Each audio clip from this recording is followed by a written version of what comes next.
Aujourd'hui, tuto comment marcher sur le futur verglas qu'il va y avoir à Paris dès cet après-midi ou dès demain par quelqu'un qui a l'expérience de marcher sur du verglas, parce que j'habite à Montréal depuis 16 ans.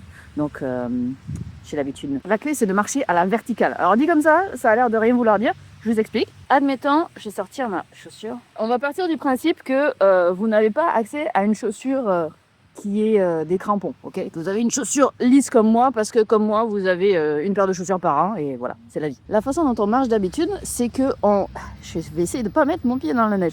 C'est que on fait d'abord une attaque du talon, et puis on déroule le pied pour pousser, ok? Et puis on avance comme ça. Ça, c'est la méthode normale que tout le monde fait, très bien.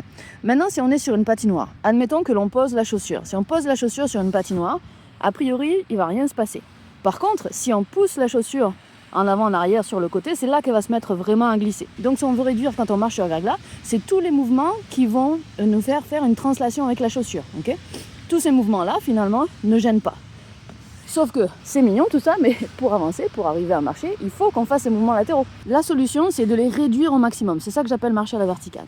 Donc au lieu d'arriver avec une attaque du talon assez franche, on va arriver le plus possible avec la chaussure à plat sur le sol. Donc on va marcher un petit peu comme ça, de façon assez robotique. Et aussi, au moment du déroulement du pied, où on aurait envie de pousser comme ça, eh bien finalement, on va certes dérouler un petit peu le pied, mais on va essayer de pousser vers le haut le plus possible.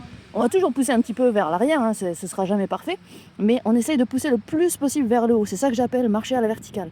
Alors ça nous amène à faire des pas un petit peu robotiques et des petits pas, parce qu'on ne peut pas avancer énormément en poussant à la verticale, mais garantie, vous glisserez moins. Évidemment, si vous avez des crampons, c'est beaucoup mieux, mais par contre, règle absolue, ne jamais mettre les mains dans les poches quand il y a des risques de glisser, quoi. Même si vous avez froid, tant pis, on laisse les mains dehors. Vous mettez des chaussettes, que sais-je, ou des gants évidemment, mais ne mettez pas les mains dans vos poches, parce que si vous glissez, parce que ça arrive de glisser même en faisant la technique du marché vertical, ça peut être très dangereux.